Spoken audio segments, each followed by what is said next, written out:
Hello, hello, hello. You are joined for Flower Hour here. I am actually with another athlete, Yona Wisdom, a diving athlete, represents Jamaica, trains in Edinburgh.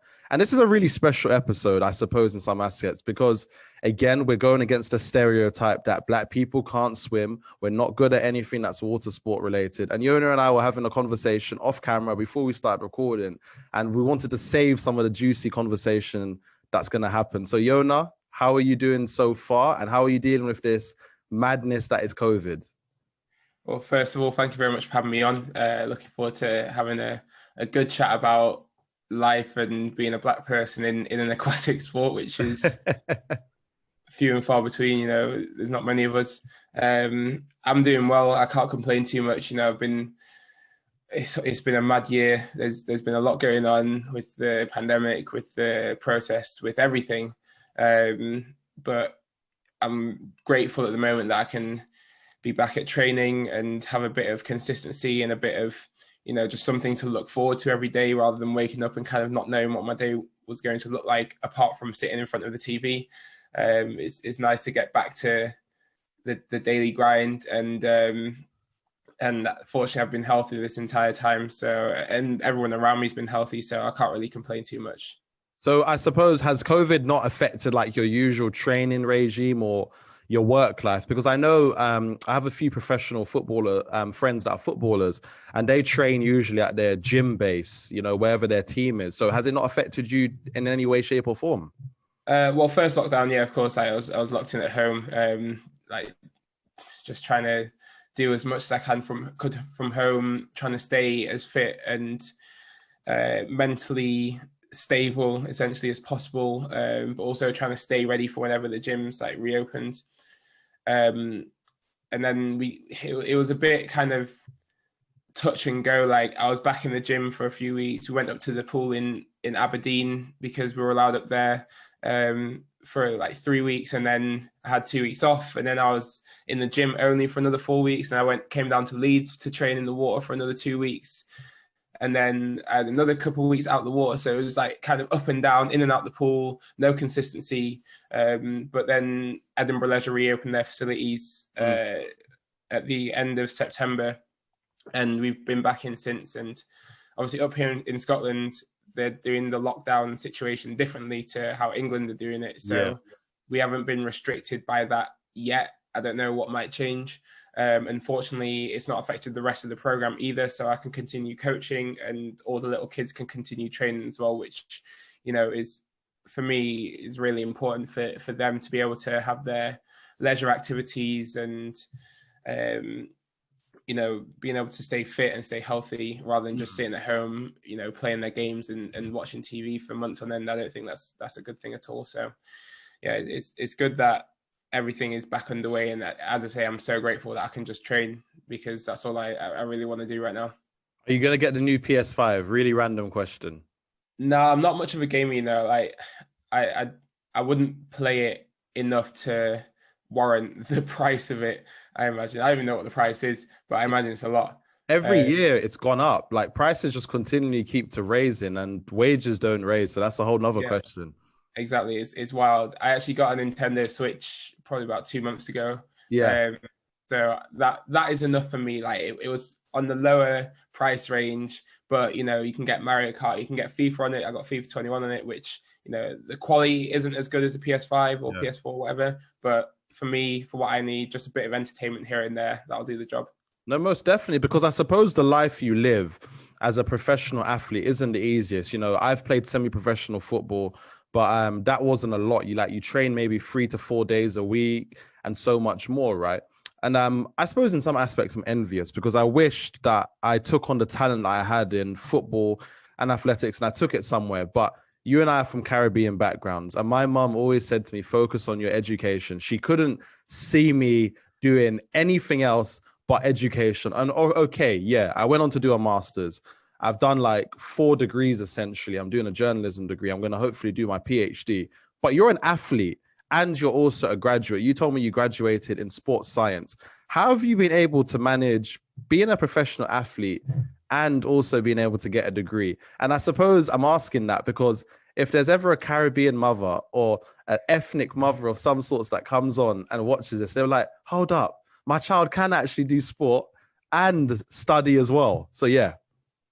Well, I got the same message from my mum as well, like education is very important. And then I always understood that from an early age, that education was really important. I had to work hard at school. But the other message I got from my mum especially was, we as Black people in this country, we have to work twice as hard as everyone else to be able to find the same success, right? I'm sure you heard the same thing. So even, I found diving at a reasonably early age. I was 9 years old when I started diving, and it was clear to see that I enjoyed it. Beforehand, I had done gymnastics for 4 years, and I had swimming lessons from a young age, and I was clearly just a very sporty kid. So finding a sport that I was actually quite good at and that I really enjoyed, my mum and my dad, they were willing to allow me to pursue that, as long as my education didn't drop. But the same message was constant. You got to work twice as hard at everything. Yeah. So I felt like I was working twice as hard at the pool. I was working twice as hard at school as well, to try and just achieve everything that I possibly could. Also, my mum came from Barbados, my dad came from Jamaica, so they were both immigrants. I was born here. They obviously had to work hard to get to where they were in life, and then they were able to give me a pretty privileged upbringing. I got sent to a private school, Leeds Grammar School, which cost an arm and a leg, but they were willing to sacrifice that for me, which my gratitude is almost crippling for that, because the only way I can say thank you is by being successful in everything that I do. Wow. I can't financially pay them back. There's no way, like, that won't be possible, and that wouldn't be practical.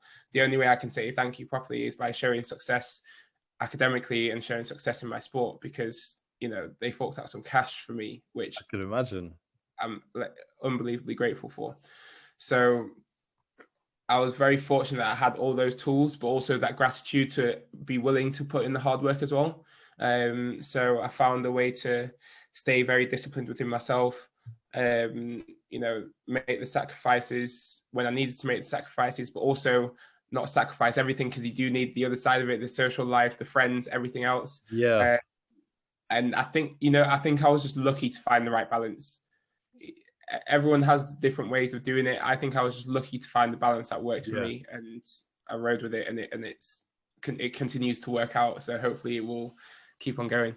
Like the first word, like the words you use, crippling gratitude. I've never heard people, say that in such a way. And I suppose when we think of crippling, we think of it negatively. But I suppose crippling for you was like your motivator. It spurred you on. Like, and as you said, your mum reminded you had to work like twice as hard. My mum always said to me 3 times as hard. And I remember she showed me a newspaper with, I think it was a Black woman was in Parliament, and she wrote an article saying she had to work like 4 or 5 times as hard.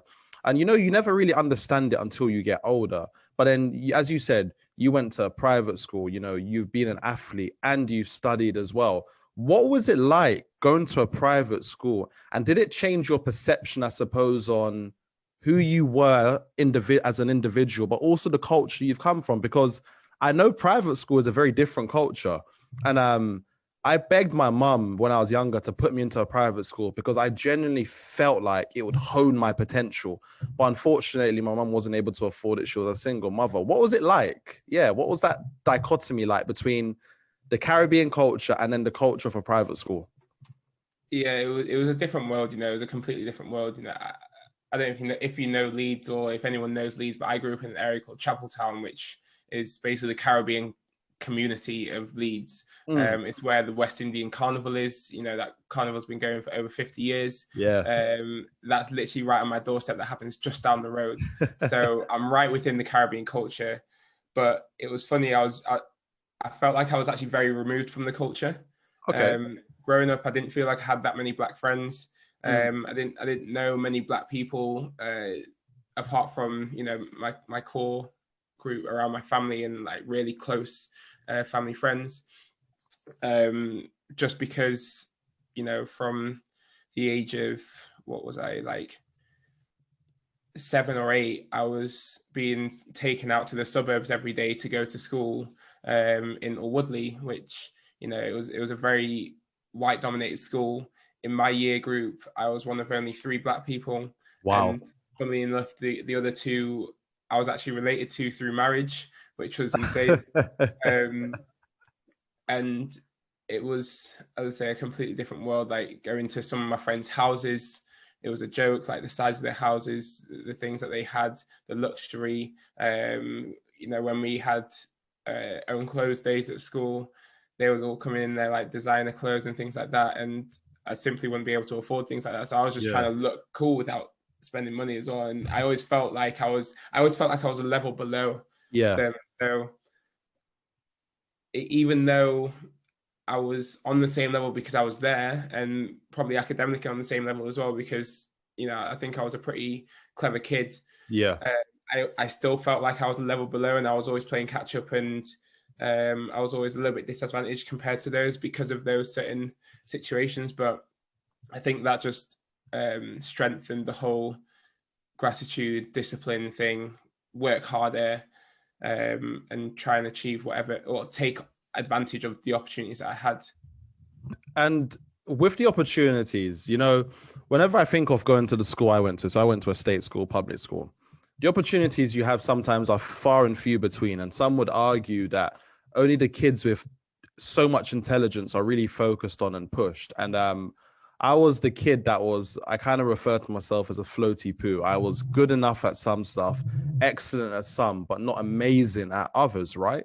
So with you going to a private school and you being exposed to this new environment, and as you said, you felt like a level below, when did you realize that with your talent, sporting talent and academic talent, you could match these people and you were able to beat them? I think from a sporting perspective, that came quite late. I left the grammar school in year 11, so I reckon the sporting side of it maybe came through like year 9, year 10. You know, we would play house rugby and house football and cricket and everything like that. And because I love sports so much, I would always get involved, but I was never really good at football, cricket, or rugby. Okay. I was good enough to get in the teams, but I wasn't good enough to like always be in the A team or be in that automatic starter or you know, the match winner or anything like that. You know, it was quite difficult because then the diving thing was so far removed from school because I was not, they didn't see me train because it was at a different place.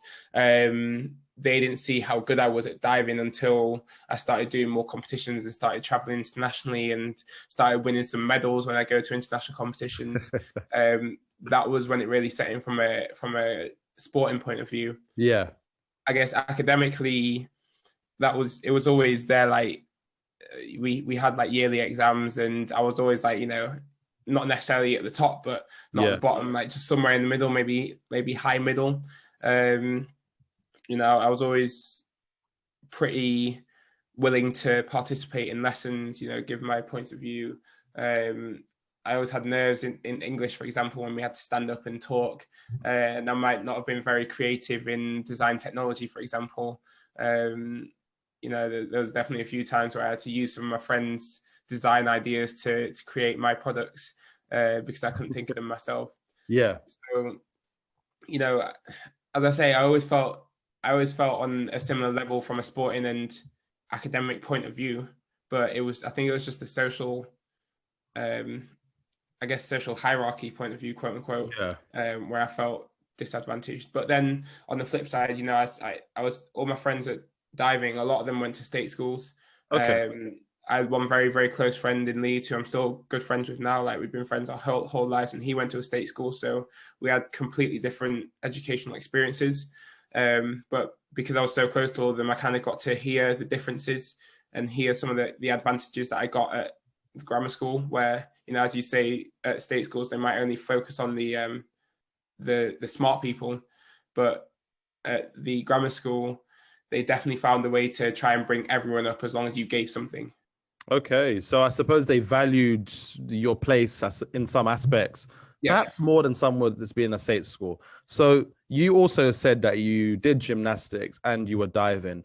When did diving start? Because whenever I think about diving, I only think about Tom Daley, because he was like Britain's poster boy for years. So when I saw, your Instagram and I reached out to you and I realized you were a diver and you represented Jamaica on top of that, that to me was like, my brain was like, hold up, I can't calibrate this. Like, this doesn't make sense to me.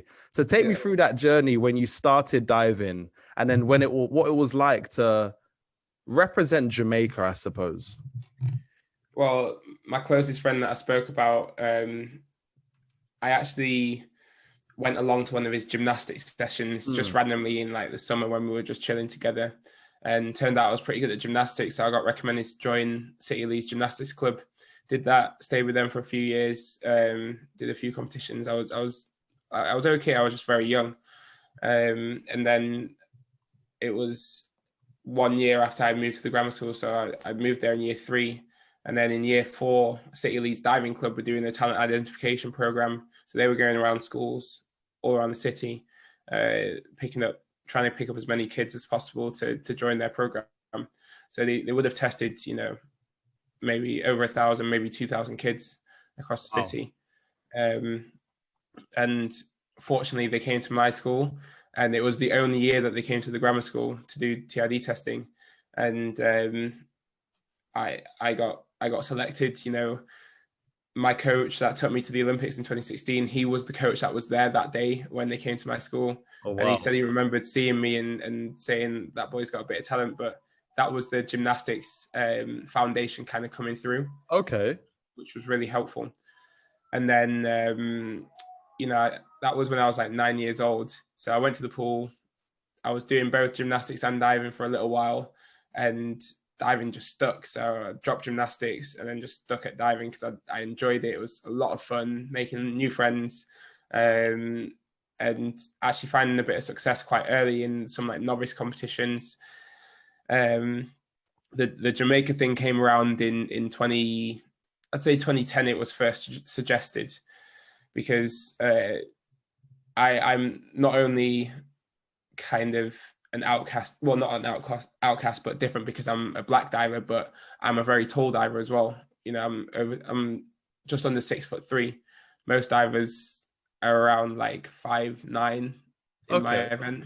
So I had that massive disadvantage. But I was still quite talented, but I never really got selected for any of the British teams when I was younger. So my coach suggested, how about I try represent Jamaica or Barbados, my dad or my mum's country. And it took a little while to convince me because I was really keen to try and represent Great Britain. Yeah. But after a while, I kind of decided that, that was an opportunity that I kind of had to take.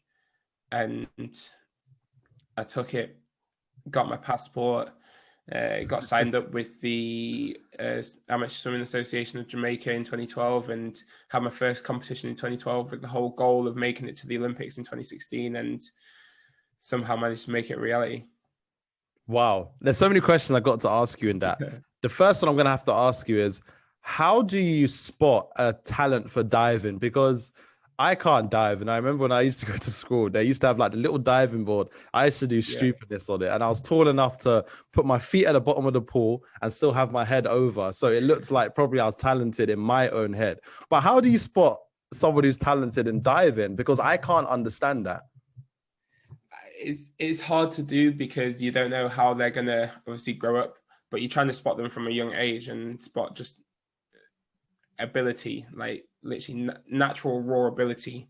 The things that were looked out for in me were like my jumping ability. So we had a ping jump test where you basically like had to jump over a block as many times as possible in 10 seconds, or you had to do 10 in as quick as possible, something like that.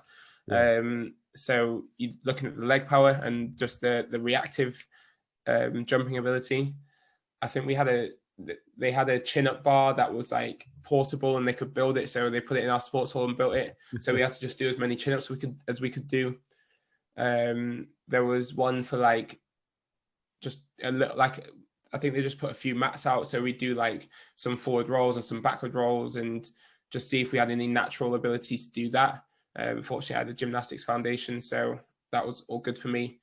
There was a flexibility and form element. So you're looking at leg line, toe point, if they can touch the toes or make different shapes, because the flexibility element is very, very important for diving. Again, with gymnastics, I had loads of flexibility already in me, so I was all good at that. I think that was pretty much it. So, the 4 or 5 key things that they're looking out for, and they're just looking out for that natural raw ability. And it actually probably means nothing to them, the selectors. They're looking at random kids and they're like giving them like a random 9 out of 10 or a random 6 out of 10 or whatever, and then kind of collating all this information and seeing who comes out at the top and inviting those kids. And some might miss out by a fraction, but they may actually have been better in the long run than some of the ones that got picked, because as you get older, the mental game becomes a part of it, because diving is a very difficult sport mentally. Throwing yourself off a high platform into deep water and flipping around in the air, that goes very much against human nature in many respects. Very true. So, I currently am the last of my generation from 2004. So there was a group of, I think, 15 of us that were selected. So I think they went from like the thousands that were tested to probably about 40 that came for the second trial at the pool, where we just got, it was like one session, maybe like an hour, where they taught us some basics and then gave us some time. Then that was cut to like 15, and I was part of that 15.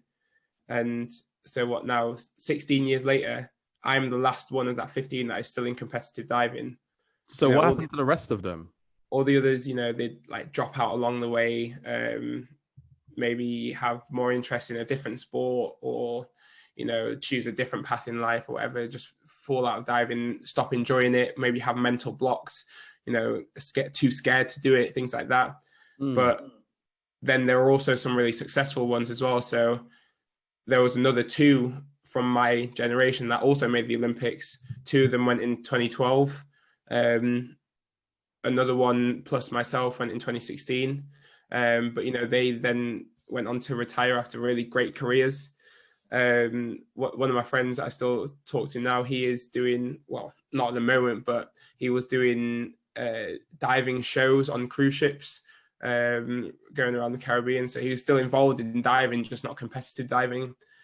So, the group just gets slowly smaller along the way as we get older, but I just couldn't give up diving. I still haven't.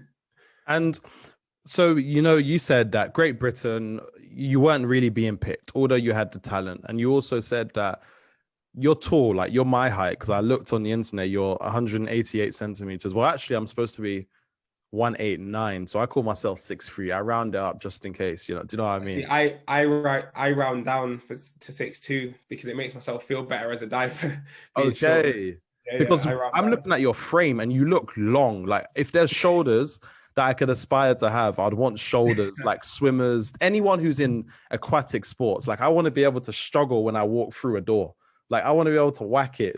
Maybe that's my own ego, but who knows, right? Inconvenience. You don't want that. It's an inconvenience, I promise. Really? So you suffer from the issue that I want to have. Yeah, for real. Oh, amen. Listen, that's a blessing. Bust me the shoulders, man. I'll happily take it. My arm length issue, because clothes very rarely fit my arms properly. I've got very long arms for my body as well. I'm just quite a lanky person. Yeah. Which makes diving very difficult because you want to be small. And then, so you went on to represent Jamaica. How did Jamaica treat you? And why did you choose Jamaica above Barbados? Because I'm thinking in my head, Barbados doesn't have many athletes that I hear about. So sometimes when you're a big fish going to a small pond, you become the biggest fish. Whereas Jamaica, they're known for having dominant athletes on the track and so much more. So why Jamaica above Barbados? And how did Jamaica take to you coming from the UK, I suppose, being rejected by Great Britain and then choosing Jamaica? Well, to firstly touch upon the big fish, small pond, sometimes, you might be a big fish. If you go to a small pond, there's actually not that much to feed off. Oh, I like that. Do you know what I mean? Yeah, I get exactly what you mean. So if you go to a pond with bigger fish, then there's more to feed off. You can feed off whatever they have already, what they've already established. Yeah. that was part of my thought process. Okay. Unfortunately, kind of because of the year I was born, 1995, I was part of a very, very, very competitive age group. Probably one of the best age groups that British diving's ever seen. There was like 5 or 6 of us, not even including myself, that were fighting out for 2 spots to go to Junior Europeans or Junior Worlds. And it would chop and change every single time because we were all so good. So out of our group, I went to the Olympics, and this is literally just divers that were born in 1995. Okay. So not even including Tom Daly, who was 1994, or his synchro partner in 2016 at the Olympics, Dan Goodfellow, who was 1996. Sorry. That's right. He was 1996, so literally just the divers in 1995. There was me, who went to the Olympics and world silver medalist, Panama medalist. Another one called Freddie Woodward, who went to the Olympics in 2016 as well. Another one, Jack Law, who Olympics 2012, Olympic champion 2016, Olympic silver medalist 2016, world medalist, junior world medalist, outstanding diver.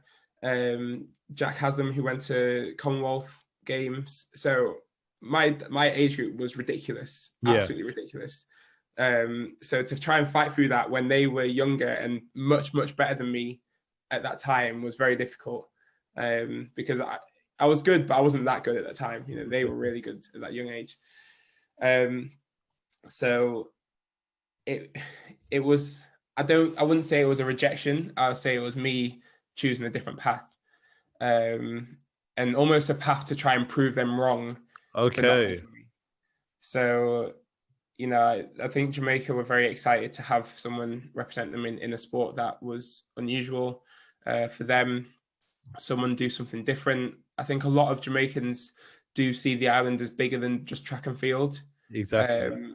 But it's quite hard to break out of the track and field mindset because there's not the facilities there for gymnastics or swimming or diving or other random sports. There's not the structure or the culture there for that yet. But that's something I'd like to try and change going forward. So they were genuinely excited, and I got a lot of support on social media, especially through Facebook from Jamaican people seeing what I was trying to do, which was really refreshing. That really kept me going. And the few times I've been to visit Jamaica, I've had a lot of media appearances. I feel like I'm generally quite well known there. And last year I was up for Sportsman of the Year in Jamaica, which was huge for a diver to be nominated for Sportsman of the Year. That's insane. Alongside some incredible track and field athletes, is insane. So I think it was a good choice. The main reason why I chose Jamaica over Barbados is basically Usain Bolt, because the attention on the island was a different thing. So I kind of guessed that if I was to find success representing Jamaica compared to if I was to find success representing Barbados, I feel like it would just stand out more with Jamaica. Okay. So that would give me better chance of trying to find sponsors, better chance of trying to find, just some kind of financial gain from it potentially, because of the culture for sport that Jamaica has, not just in track and field, but in football, in cricket, in a few other sports as well. And I felt like I could feed off that a little bit more. So, when I had my Jamaican tracksuit on, walking around the village in Rio, people like take a second glance at you. Do you know what I mean? Like, yeah, of course. They look, whereas I don't think many other countries get that just because of the tracksuit. Right. And I don't know how I managed to think of that at that time in 2012 when I was deciding, before I'd even had any good success in diving, but that was a part of my thought process. And I suppose Jamaica, their talent is unreal. Like when you think about how small the population is and the impact they've made in the world culturally through reggae, through Rastafarianism, through the food, and then from the track and field, like Jamaica produces so many track and field athletes. It's absolutely insane. And so I'm Trinidadian and you're Jamaican and Bajan, right? And in Trinidad, we have so much talent, but I feel like the government and the institutions don't do enough to really focus on that talent. So you've joined a pool of talent where you're being represented in a way where quite rare, as you said, divers are not very common. And then you've got that pressure of when you're wearing that tracksuit, people will take a second look because they know Jamaicans aren't to be messed with, right? Mm-hmm. With the success you've gone on to have, I know you said to me that you were an Olympian in 2016 and you've been a world silver medalist. What was it like when you got both of those achievements? Did you find that the Jamaican audience had more love for you compared to the British audience? And why I'm asking that question is because I remember, interestingly, when I saw the media coverage, when Andy Murray lost, for example, he was Scottish, but when he won, he was British. Same with Mo Farah. When Mo Farah wins, he's British. But then sometimes when he hasn't done as well, people bring up the fact that he was actually born in Somalia. So it's quite interesting, that dichotomy, the love-hate relationship. So how did Jamaica take to you with your success compared to the success that you had when you were Britain? I think just my representation was appreciated in Jamaica, to be honest. I don't think the success or failure mattered. It mattered to me massively. And it's hard to tell because I can only really see through social media. Like, I'm not over there. I don't see the reaction. But the social media reaction I always get, regardless of how I compete in competition, is positive. Positive vibes only. I think, 2016 was a wild year because that was also the year I got a silver medal. So the process was I was going to World Cup in Rio to qualify my Olympic spot. What I needed was to finish top 18. So I achieved that in the prelim, finished in 17th place. So I moved on to the semi-final. So that was, the emotion was ridiculous because that was 4 years of just intense work to get to that point. A lot of highs and lows. So to achieve that at that point was incredible. After I competed in the semi-final and managed to finish 11th, which meant I qualified for the final, which was the following day. Later on the same day as the semi-final. The semi-final was the following day of the prelim. So I moved on to the final, and then in the final, I just happened to have one of those events where everything went perfectly, and I call it a flow state where you don't even have to think.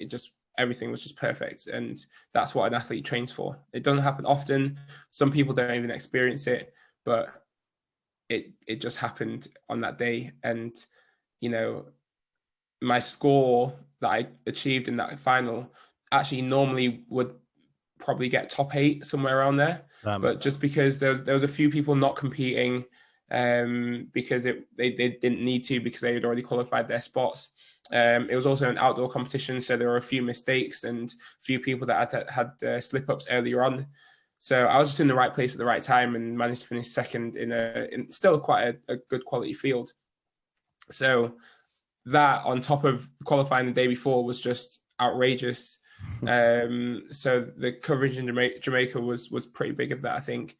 But I still didn't really experience it because from Rio, I flew to Miami, then flew home, just as part of my journey. And I didn't go to Jamaica until just before the Olympics, where, again, I got to go do a bit of media, pick up my Olympic kit. Then I was off to my training camp.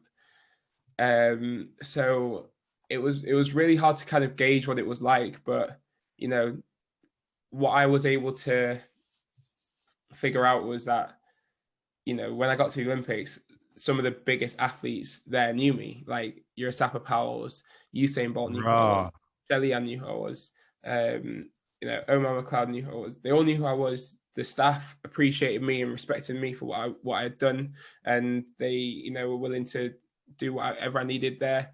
I had that appreciation, so that made me understand that what I was doing was very well appreciated in Jamaica, and not just that year, but all the years leading up to that. Because I'd done Commonwealth Games and Pan American Games before that as well.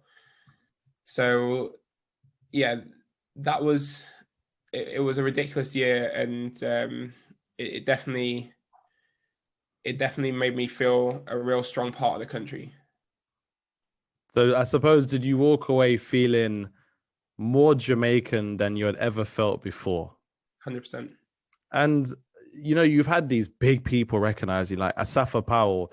And that when I was reading statistics on Asafa Powell, he's the most consistent sub 10 runner of all time, but he doesn't get the credit he deserves because Usain Bolt, Johan Blake, they came along and detonated half of his times. You know, it's absolutely crazy.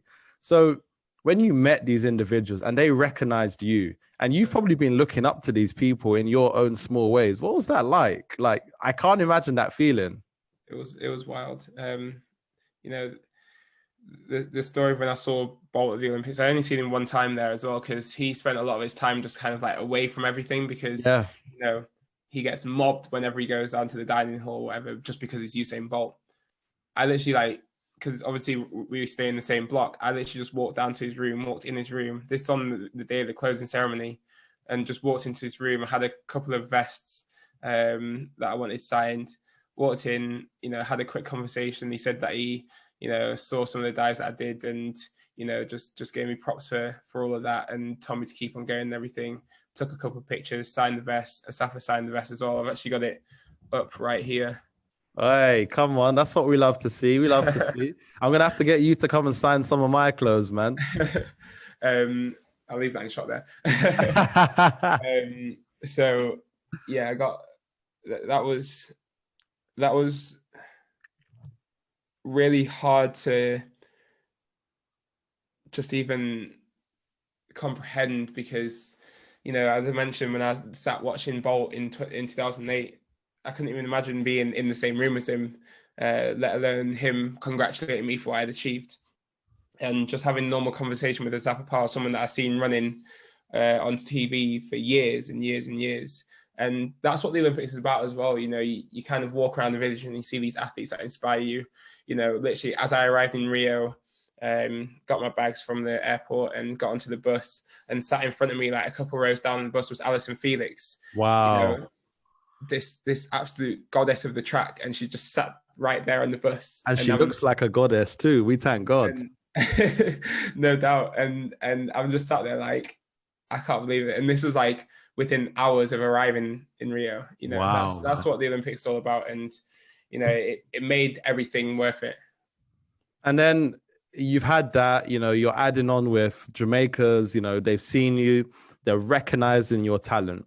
Then when you won the world silver, and then, you know, you competed in the Olympics, you know, in Rio de Janeiro in 2016, did you ever get the feeling that Britain had regretted letting you go? Yes, I did.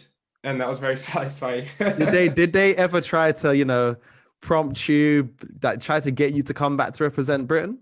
Not ever seriously, and I never would have seriously considered it, because, you know, there was still a number of very strong athletes in my event, so it just wouldn't have made sense, because I would have gone from being able to do everything to then potentially not being able to do anything.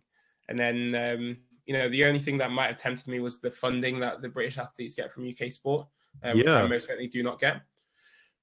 But, you know, I don't think, because it's not something that's guaranteed. It's very performance based, and I didn't feel like I needed that. But there are definitely a few jokes from even the performance director of British Diving, you know, saying that I should come back and represent Great Britain. So I feel like I proved my point, and I feel like I proved the people that maybe not necessarily doubted me, but didn't give me a chance when I was younger. Maybe rightly so, because of the other divers. Yeah, but I definitely proved them wrong in the way that I wanted to. But then, in accordance to the Katy Perry song, you were the one that got away. And it would have been very easy for you, as you said, in the sense that you weren't getting the funding in some aspects. And I know funding is a really big thing for athletes. And not many people know this, but a lot of athletes have to work full time to even chase their dreams and to do so much more. I was reading a story about a great British athlete who, I can't remember his name, but he had to work as an Amazon delivery driver. During the lockdown. Yeah, just to fund his dreams of the Olympics. So how hard is it for you to still train, to be able to afford to train, but also, most importantly, to be able to do all of that without feeling the need to give up? Because a lot of people ordinarily would give up when they can't do something, when they don't have the access, they don't have the funding, they don't have the opportunities. How are you staying mentally strong? Well, I think to address that final point is, the way that I was able to stay strong and stay locked in is because I would just think, what else would I rather be doing?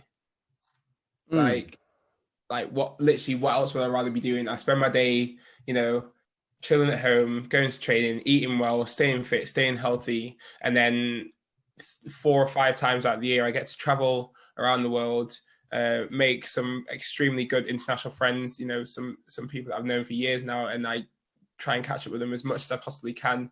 And it's always exciting to see them at these events. I get to compete with some of the best athletes in the world.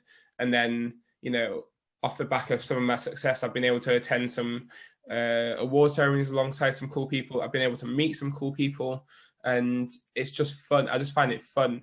Yeah. And I don't see myself doing anything else, because I don't think anything else is, well, at the moment, as fun as that. So that's what kept me locked in.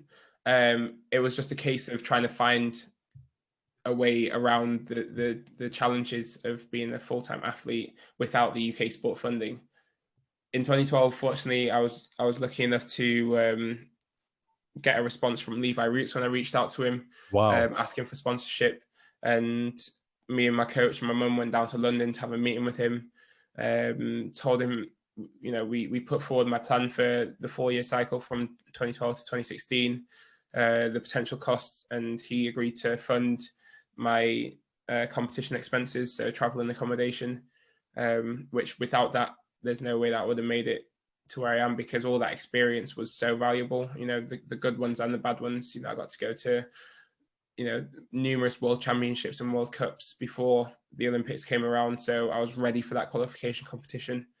And he still continues to support me now, which is awesome. And then, you know, that's why I started coaching in 2013, to be able to try and earn a bit of money on the side as well, whilst training. But I wanted something that would complement my training. So coaching does that perfectly. Any other job, you know, would have been more difficult to balance around training. Again, fortunately, I've been able to get an Ioc Scholarship from the Olympic Committee, which is run through the JOA. You know, it's a good program where they help to fund athletes. Again, it's nowhere near as much as what the British athletes might get from their funding, but you know, it's enough to support me.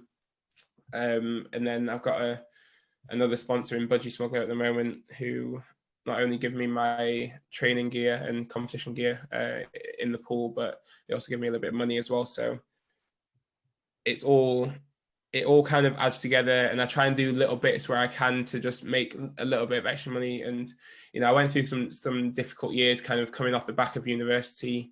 You know, I had my student loan and student grant or whatever, which again helped me live. But then when that was taken away, I wasn't fully prepared for that, and that was straight after 2016. So I graduated in the same year as the Olympics. So when I got back from Rio, I had nothing to do, and I didn't have any kind of real income apart from a bit of coaching. Yeah. So that was a difficult couple of years, trying to manage that. But fortunately, I've been able to come out of that well, and you know, actually start being able to save a little bit of money now as well, rather than just living hand to mouth. And that's the struggle that so many people do not see when it comes to athletes.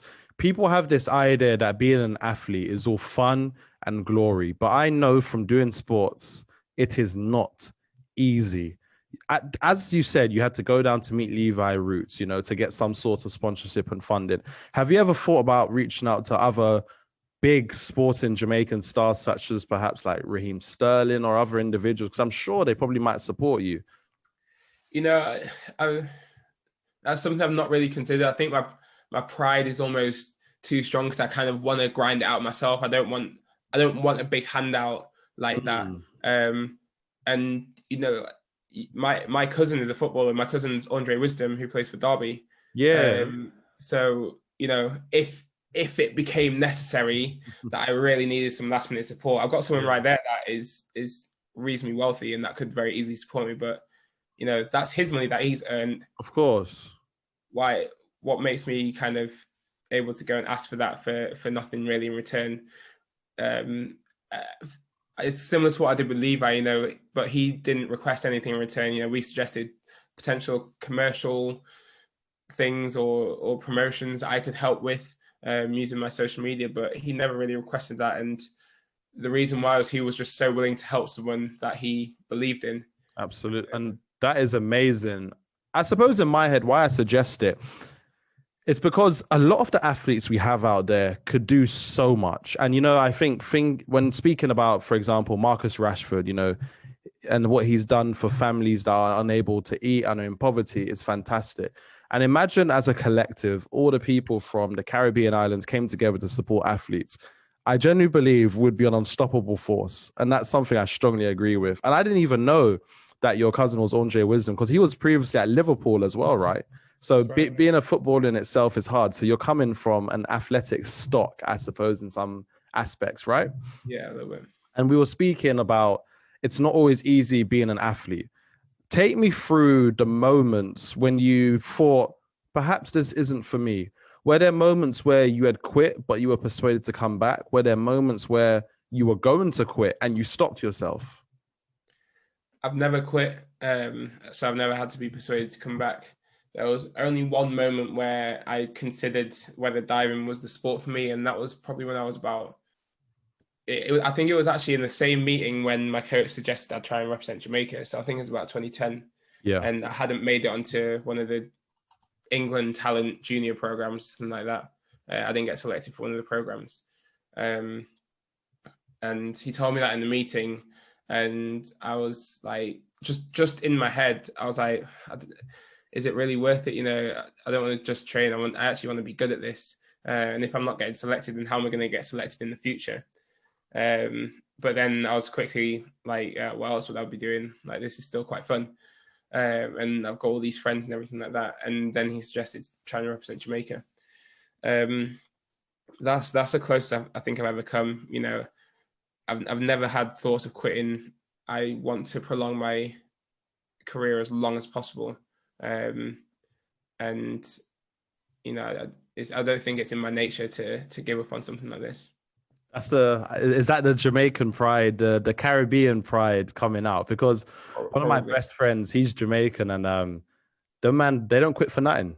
They for them to quit, it has to be something quite serious. And I know you said you're doing your coaching and you're diving, so I suppose you thought of not only what's going to complement you training now, but your future, because everyone knows that an athlete's career isn't very long, right? So is coaching and diving something you possibly want to do when you retire? And what's the average age when, I suppose, a diver retires? I don't think there is an average age. It varies so much. One of my best friends retired at 25 with a back injury a couple of years after he became Olympic champion. Another one I mentioned retired after the Olympics in 2016 when he was 23. Oh no, sorry, 21. Retired at 21. That's really young. So early, but a lot of success early on.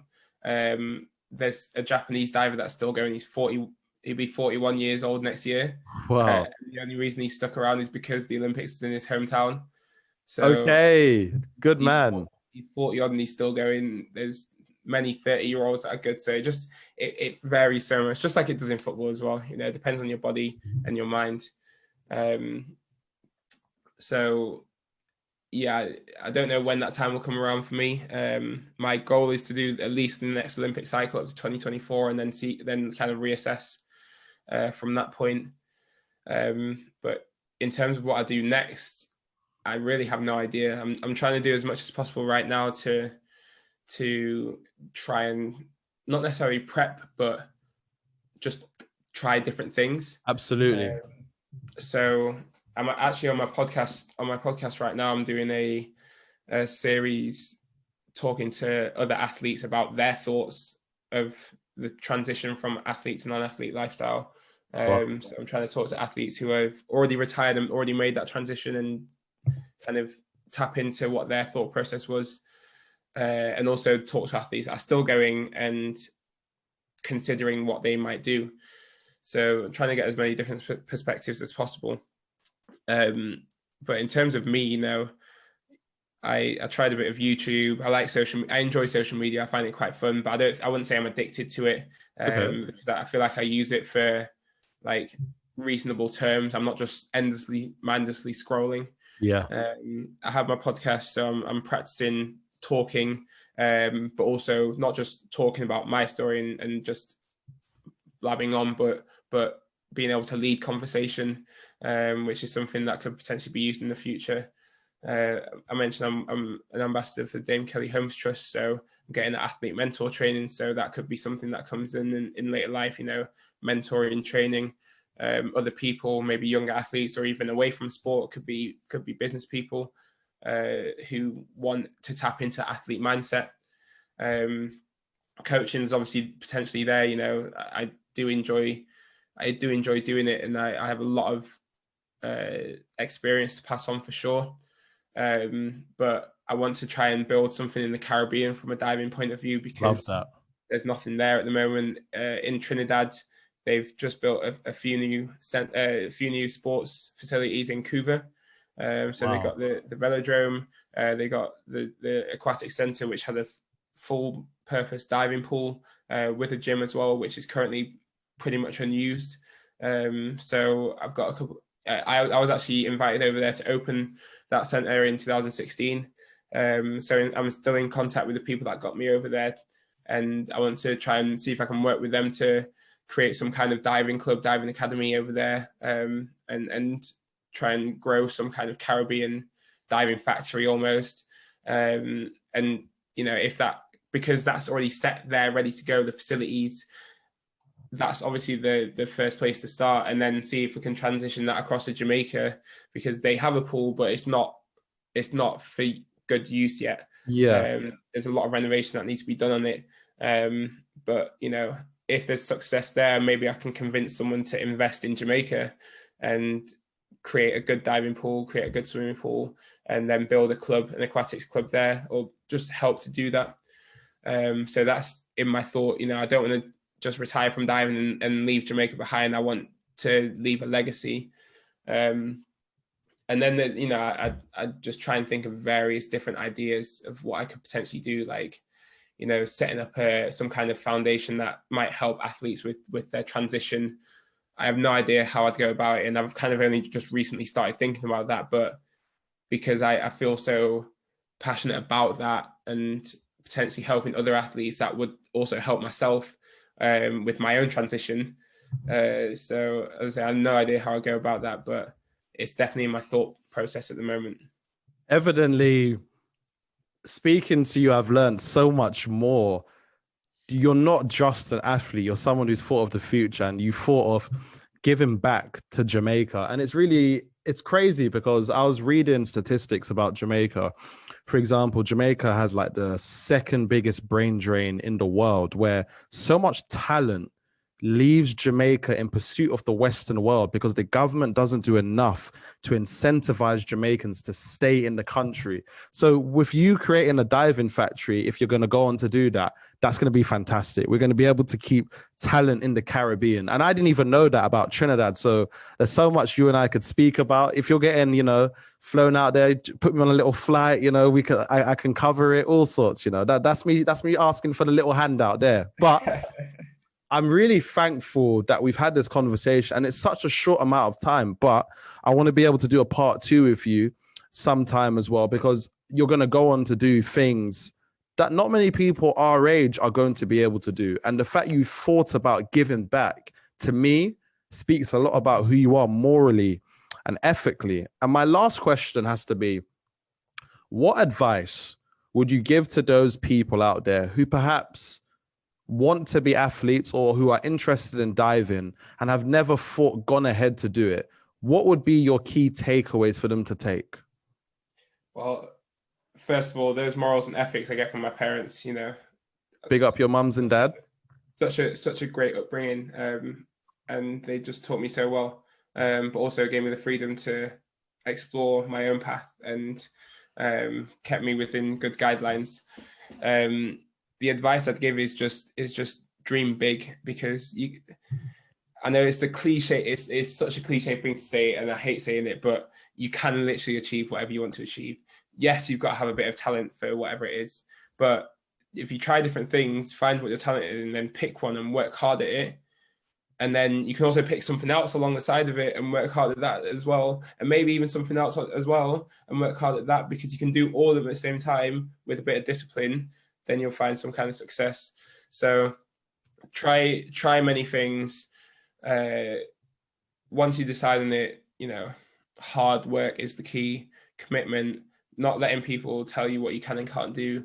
You know, just following those, trusting your instincts, trusting yourself, trusting your own ability, and you know, things will happen.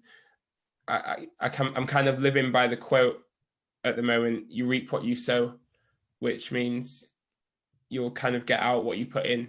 So you don't always know when you're going to get it, or when you're going to get the benefits or get the fruit of your labor, but it'll come at the right time and it'll come good. So just keep on working. Yona, thank you so much. That is invaluable advice. And it's so good I've been able to use my platform to showcase the talent that you have. And first and second of all, that Black people can do water sports. That's the whole ethos of my entire series. So I have to say again, I think appreciative, thankful aren't the words that I could use to epitomize how I feel. People are going to be able to watch this and see you can do anything you put your mind to, and you're not just an athlete. There's so much more that you are. So Yona, got to say thank you, and I'm looking forward to our part 2. Respect, man. I could talk for hours about myself, to be honest, once I get in the flow. Nah, man, listen, that's a blessing. So what I'll do is I'll end this now, but I hope everyone that's watched this has absolutely thoroughly enjoyed this, because I have. So Yona, we'll chat soon. Yeah, man. Absolutely. All right. Bless King. Bye-bye.